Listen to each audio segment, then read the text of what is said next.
오늘 함께 보신 본문을 중심으로 7계명의 의미라는 제목으로 함께 말씀의 은혜를 나누겠습니다.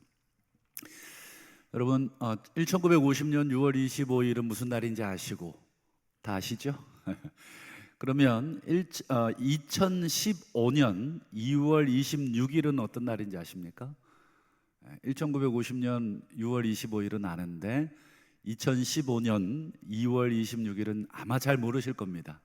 저도 말씀 준비하면서 찾아본 거니까. 이날은 우리 대한민국이 또 다른 침략을 당한 날이 아니라 대한민국에서 간통죄가 없어진 날입니다. 간통죄가 물론 법으로 이제 처벌을 받지 않아야 된다라고 판결이 난 날입니다. 그동안에 이제 간통죄는 형사처벌 대상이었잖아요. 그래서 콩밥을 먹어야 됐지만 이제 2015년 2월 26일부로 이것 때문에 감옥 갈 일은 없어요. 물론 민사로 유책 배우자에게 위자료를 주긴 줘야 됐죠. 최근에 여러분 모 기업 회장님이 이게 억대가 아니죠. 조대의 상상할 수 없는 위자료가 이제 지급해라. 물론 이제 대법원까지 올라갔겠지만 참 이 위자료는 아직 남아 있어요. 근데 제가 이 간통죄를 어떤 판사가 폐지했는가 제가 이름을 좀 다 찾아봤어요. 나쁜 의도로 찾아본 게 아니라 도대체 이게 어떤 사람들이야 하고, 그리고 이름 찾아봐도 모르겠더라고요. 제가 판사님들 알 리가 없잖아요. 근데 이제 왜 간통죄를 폐지했느냐, 그 이유가 이제 기록이 주문에 되어 있겠죠. 여러분 왜 간통죄가 폐지된 줄 아십니까? 이렇게 되어 있습니다. 물론 다 읽어드리진 못하고 한 구절, 가장 핵심이 되는 한 구절만 읽어드리면 이렇습니다. 성적 자기 결정권의 자유를 침해한다. 성적 자기 결정권, 그러니까 성적으로 자기가 결정할 수 있는 권리를, 그 자유를 침해한다.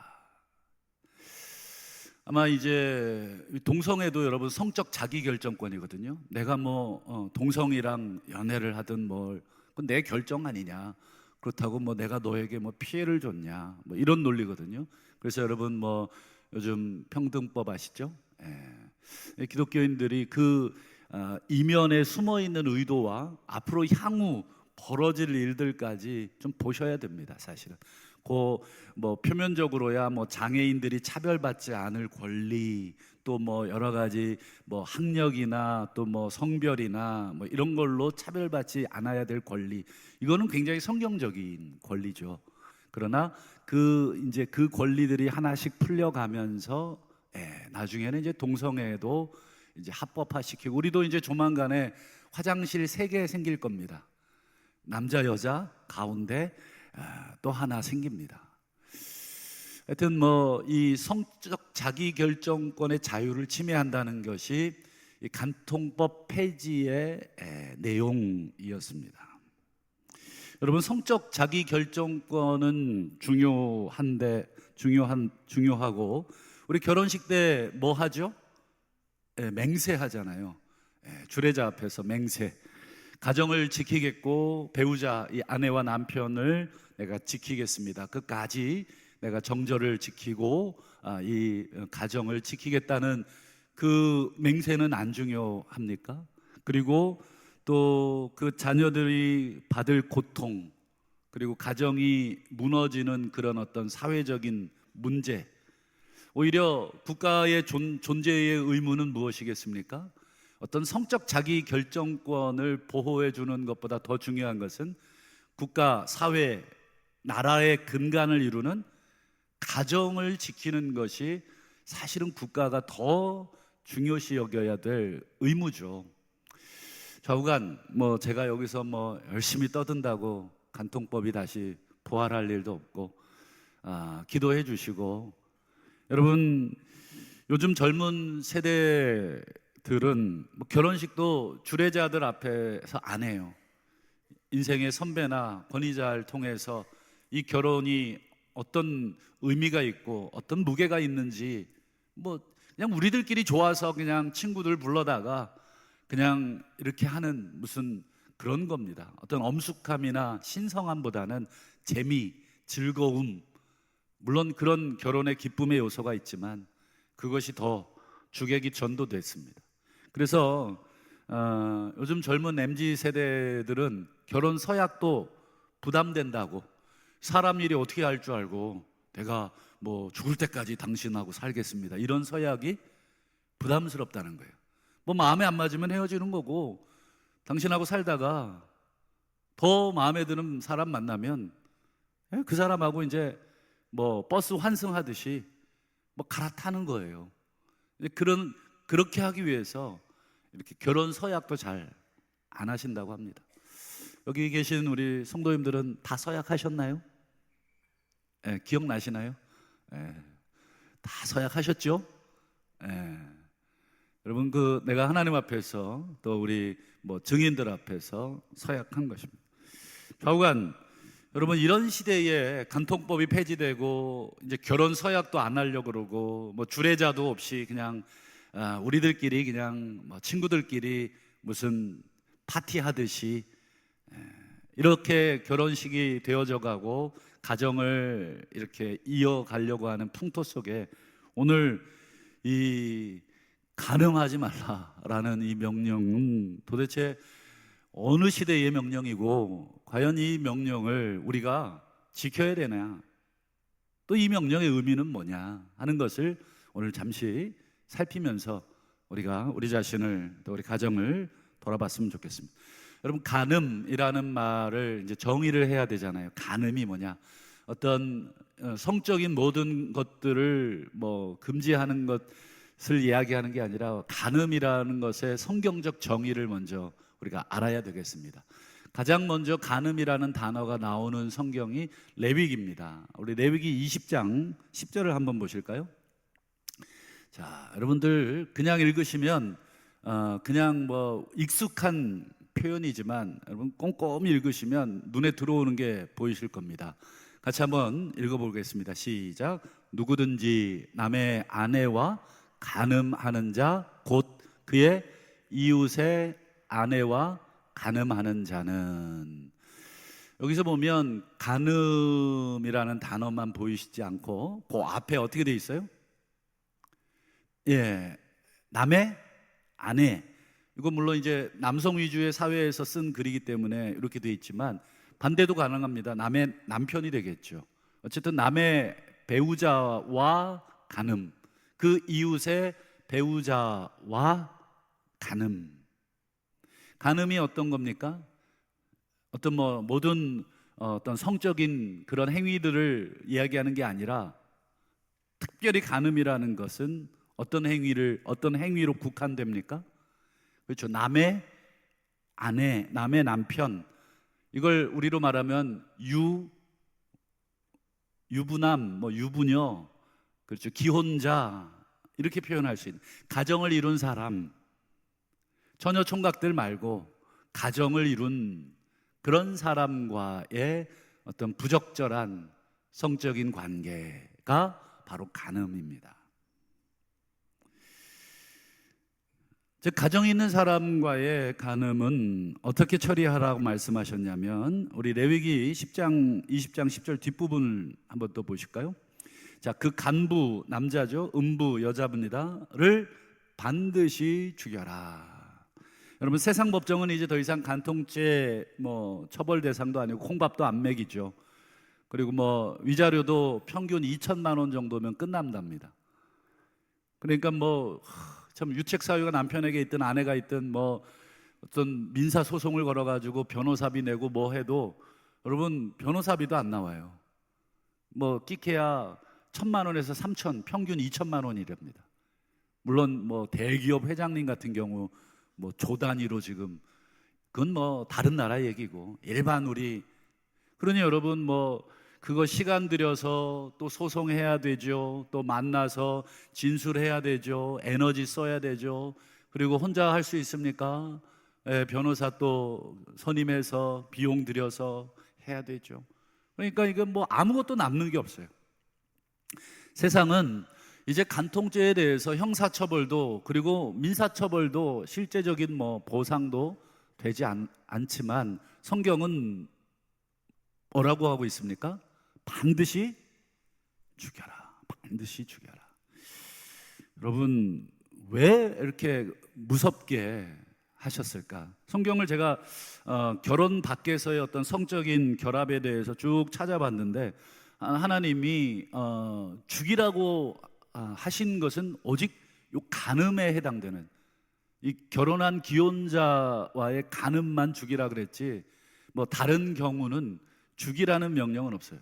뭐 돈으로 속죄를 하라든지 아니면 평생 버리지 말고 데리고 살라든지 뭐 이런 명령은 있지만 유독 이 간음 한 자에 대해서는 간부든 음부든 반드시 죽여라. 왜 여러분 죽이라 그랬을까? 이유가 뭘까요? 답은 여러분 머릿속에 있겠죠? 답은 너무너무 간단합니다. 답은 딱 하나. 그것은 결혼한 그 상대방의 가정을 완전히 파괴시키는 악이기 때문에 그렇습니다. 여러분, 결혼한 사람과의 간음을 하게 되면 물론 내가 결혼을 했든 내가 결혼을 하지 않았든 중요한 것이 아니라 상대방이 가정을 잇느냐 없느냐가 중요한 거예요. 그러면 그 가정 어떻게 되나요? 모르는 기간 동안은 뭐 평안할 수 있겠지만 여러분 꼬리가 길면 어떻게 됩니까? 반드시 밟히게 돼 있습니다. 그러면 여러분 그게 나중에 들통나면 그 집안은 이제 풍비박산 나는 것입니다. 여러분 가정이 깨지면 당사자만 뭐 부부간에만 고통받습니까? 부부간에만 배신감을 느끼나요? 그렇지 않죠. 그 스라의 자녀들은 어떻겠습니까? 믿었던 아버지, 믿었던 어머니의 그 모습에 자녀들이 받을 정신적인 충격.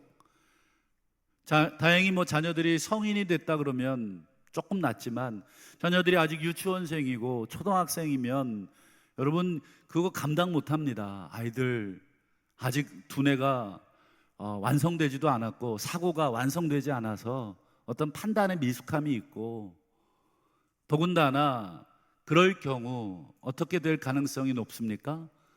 한부모 이혼하게 되면 여러분 누군가가 데리고 살아야 되잖아요.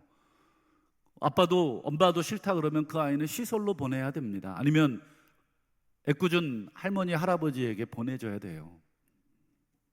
한부모 밑에서 어느 날 내가 잘하고 있어. 아빠가 안 오고 또 엄마가 없는 것입니다. 아이는 눈치가 빠른 아이는 말을 못하죠. 아빠가 왜 안 오는지 엄마가 왜 같이 안 사는지 그저 눈치만 보고 눈만 껌뻑껌뻑 합니다. 그런 아이들이 너무 빨리 철이 들어버리는 거예요. 빨리 너무 어른이 되어서 세상에 이 눈치를 너무 많이 보고 아이들이 성장을 하게 됩니다. 정상적이질 않아요.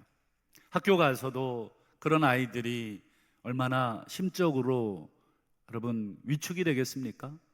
얼마나 그런 아이들이 심적으로 병약해지겠습니까? 정신이 약해지고 언어가 굉장히 폭력적이 되고 행동이 굉장히 폭력적이 될 가능성이 높잖아요. 제가 말씀을 준비하면서 여가부, 여성가족부 그 홈페이지를 좀 들어가 봤습니다. 좀 찾아봤어요.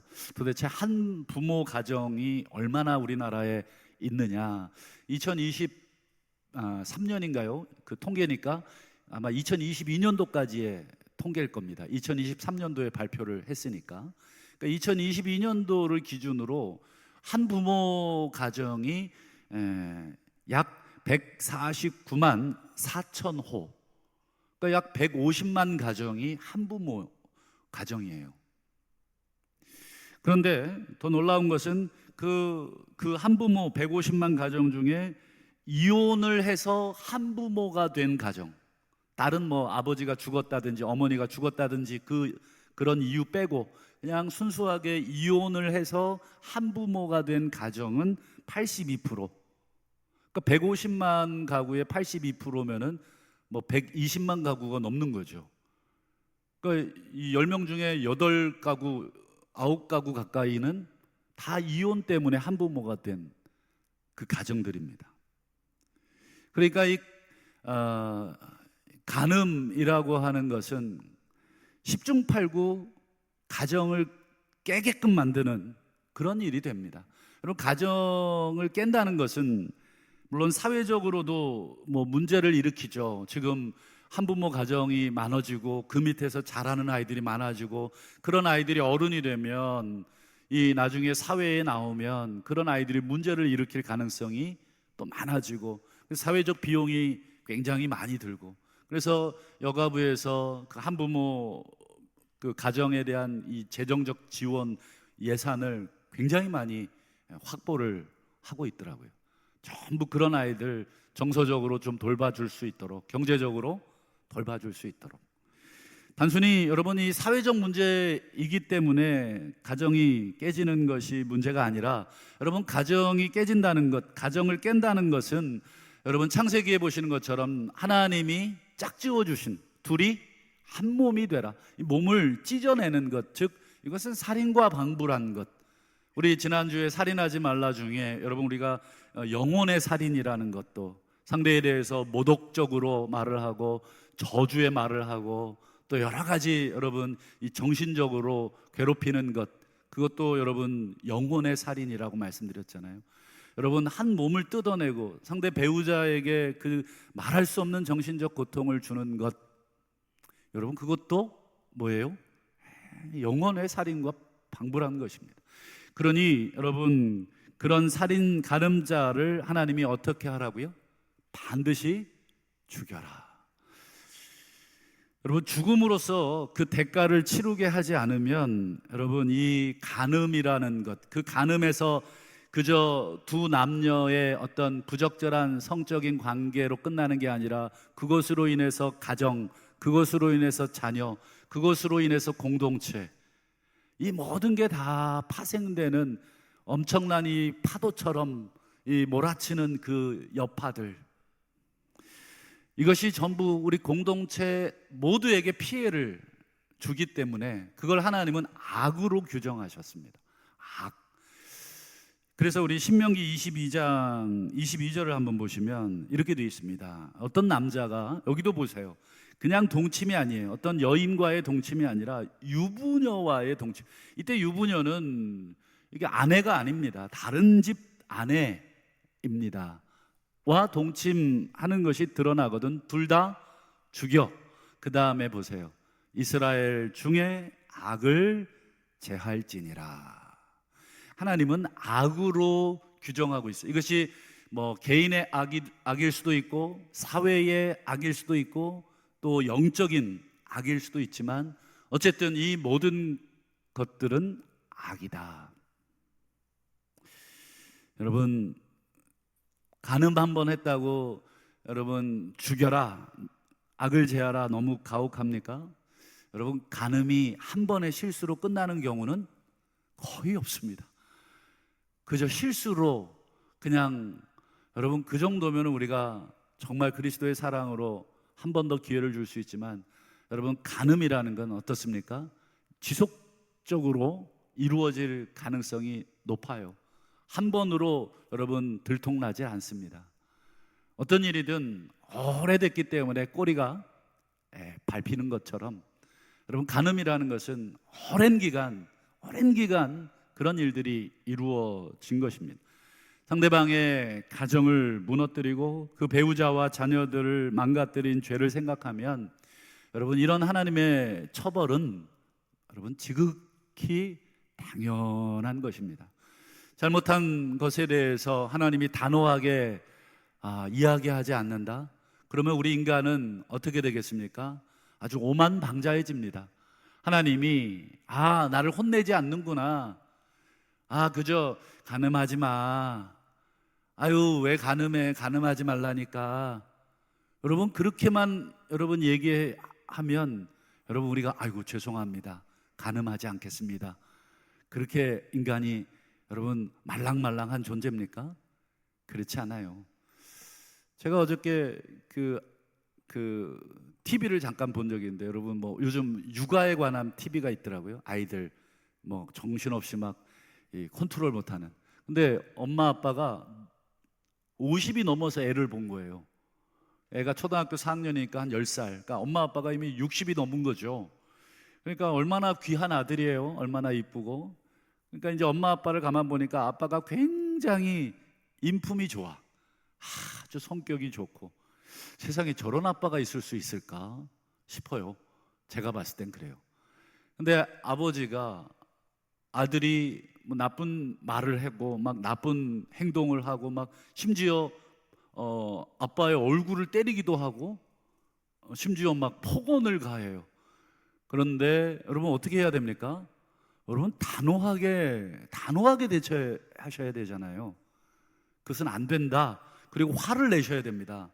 아이에게 화를 내는 게 정서적으로 애가 나쁜 게 아니라 내가 이렇게 행동하면 상대방이 화가 나는구나를 부모를 통해서 배우고, 그래서 학교에서도 그렇게 조심하는 건데 부모가 화를 내질 않아요.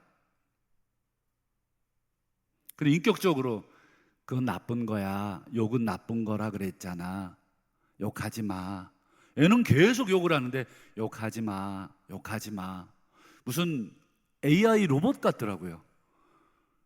여러분 단호하게 아이의 팔을 비틀든지 꽉 잡든지 힘으로 제압을 하든지, 그래서 아이가 부모로부터 제대로 된 훈육을 받을 수 있도록 해줘야 되는데, 이건 손도 못 대고 오히려 애가 막 주먹으로 이러니까 아버지가 뒤로 움찔하더라고요.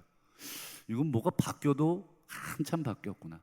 여러분 간음하지 말라 해놓고 하나님이 아무 처벌도 하지 않으면 여러분 우리 간음 안 하시겠습니까? 간음을 열심히 했는데 간음하지 말라니까 왜 간음을 하고 그래? 여러분 이렇게 아주 부드럽게 얘기하면 여러분 간음 안 하시겠습니까?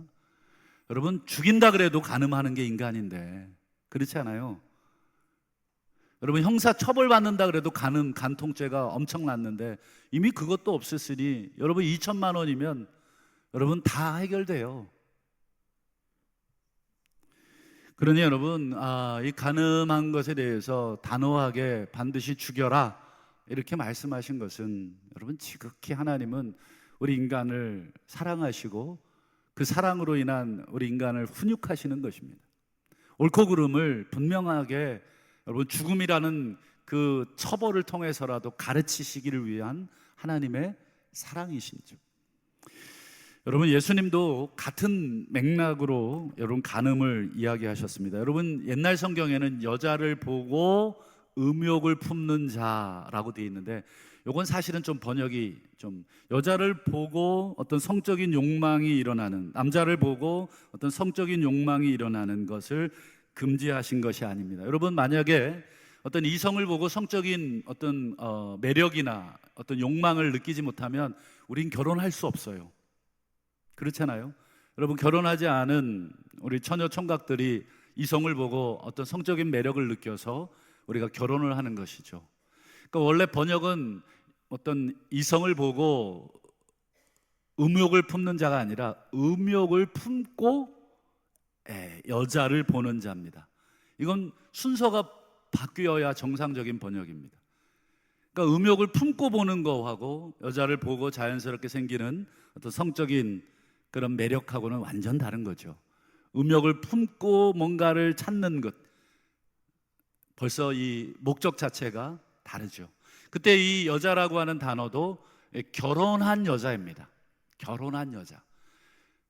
이미 나도 가정이 있든지 없든지 중요한 것은 상대방이 가정이 있다는 것입니다.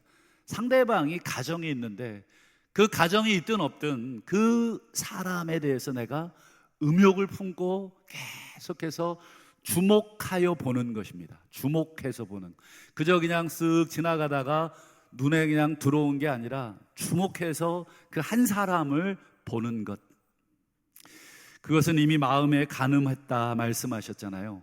그러면서 예수님이 하신 그 다음 말씀이 여러분 뭔지 아십니까? 마음에 이미 간음했다. 여기까지만 우리가 보통은 읽는데 그 뒤에 예수님이 하신 말씀이 있어요. 우리 마태복음 5장 29절과 30절을 보실까요? 예수님이 그 말씀, 마음에 이미 간음했느니라 하시고 하신 말씀 29절, 만일 내 오른 눈이 너로 실족해 하거든 빼내버려라. 내 오른손이 너를 실족하게 하거든 찍어 내버려라. 여러분, 앞에 문장하고 연결해 보면 우리 마음의 음욕으로 인해서 우리가 범죄하고자 하는, 범죄에 이룰 수 있는 그런 가능성이 높아지고 있어요. 점점 그 사람을 주목해서 보면서 때를 노리고 있어요. 어떻게든지 간에 여러분, 그런 마음이 들어오기 시작하면 어떻게 해야 되는 거예요? 찍어내라는 것입니다. 찍어내라, 빼내라. 어떻게 찍어내고 어떻게 빼내야 되는가? 여러분, 성경에 보면 요셉이 여러분 아주 대표적인 케이스입니다. 요셉, 여러분 노예잖아요. 어떻게, 여러분 노예의 꿈은 무엇입니까? 그렇죠. 그 당시 노예는 뭐 여주인들의 놀이개였습니다. 그런데 여주인 눈에 좀 잘 들어서 좀 신분 상승하고, 그래서 자유민도 되고, 뭐 잘하면 뭐 여러 가지 특혜를 누리는, 그게 그 당시 남자 노예들의 대부분의 로망 꿈입니다. 요셉도 여러분 지금 보디발 장군의 집에 노예로 지금 잡혀왔어요. 그런데 보디발 장군의 아내가 늘 이 요셉을 주목하여 봅니다.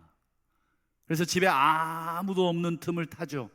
그래서 요셉의 옷을 잡고 나와 동침하자.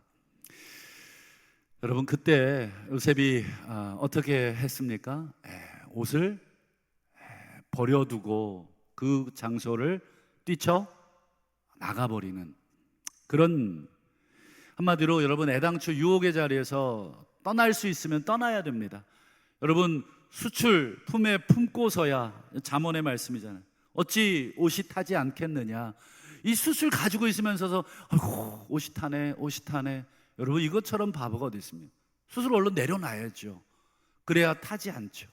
여러분, 그 유혹의 자리에 늘 있으면서 여러분, 나는 유혹받지 말아야 되는데 어떡하지?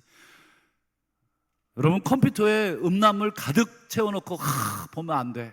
아버지, 이걸 안 볼 수 있도록 이기게 하여 주시옵소서.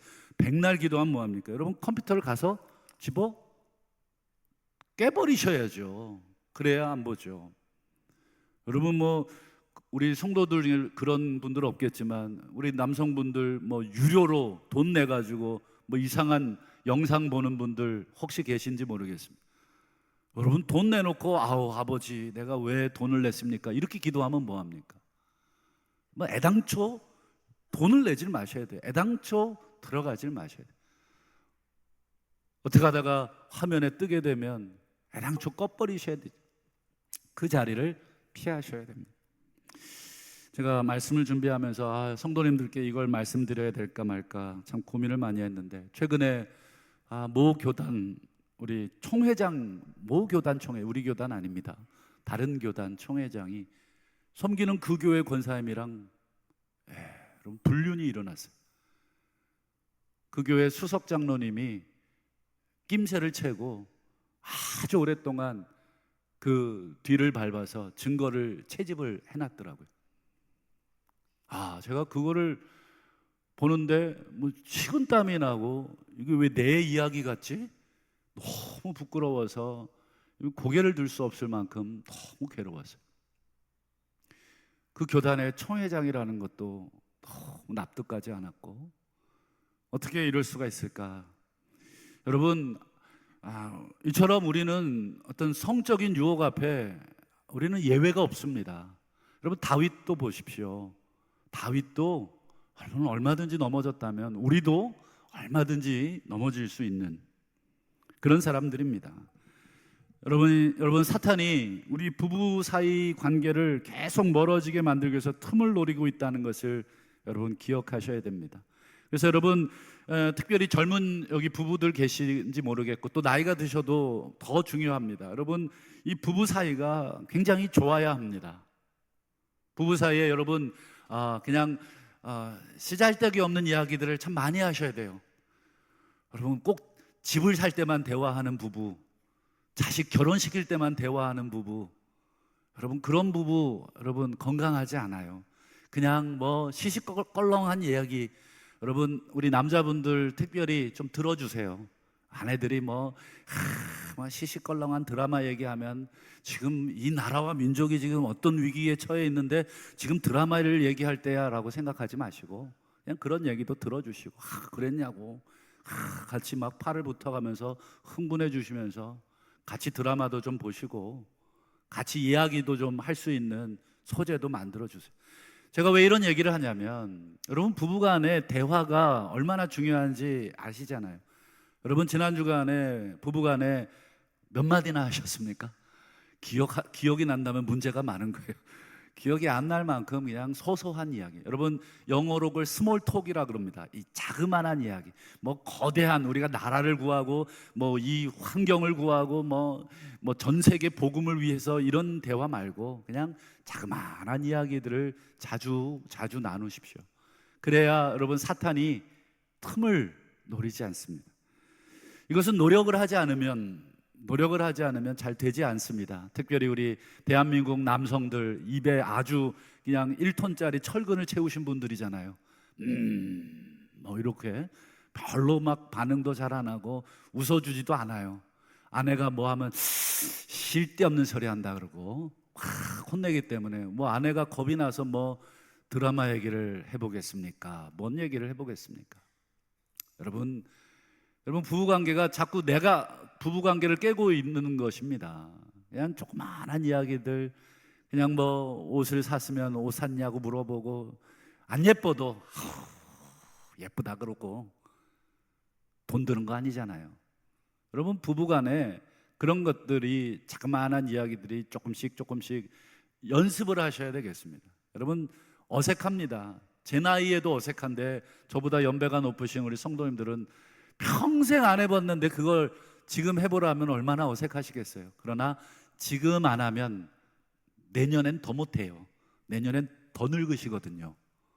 그러니까 한 살이라도 젊을 때 조금씩 해보십시오.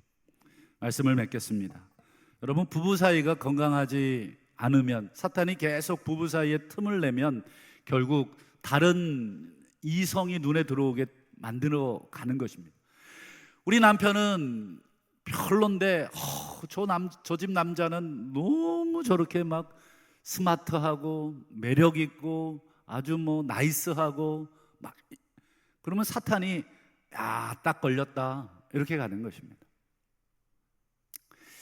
그래서 여러분 부부 사이 건강할 수 있도록 그 건강하지 않기 때문에 점점 눈이 안에서 밖으로 흘러 나가는 것 같습니다. 그런 면에서 마지막으로 우리 잠언 5장 18절 19절 오늘 우리 집에 가서 다 이거 써서 붙여놓으세요. 냉장고에. 자, 한번 같이 읽어보겠습니다. 시작. 내가 젊어서 취한 아내를 즐거워하라. 너는 그의 품을 항상 족하게 여기며 그의 사랑을 항상 연모하라. 어우 닭살. 역시 그렇게 느껴지신다면 여러분 이거 하나님 말씀입니다. 그렇잖아요. 이건 무슨 연애 대백과사전에서 제가 발췌해온 것이 아닙니다. 하나님이 그만큼 부부간의 이런 친밀함과 이런 사랑 노력하라는 거예요. 항상 족하게 여겨라. 족하지 않죠. 즐겁지 않아요. 그러나 즐거워하고 족하게 여기고 연모하고.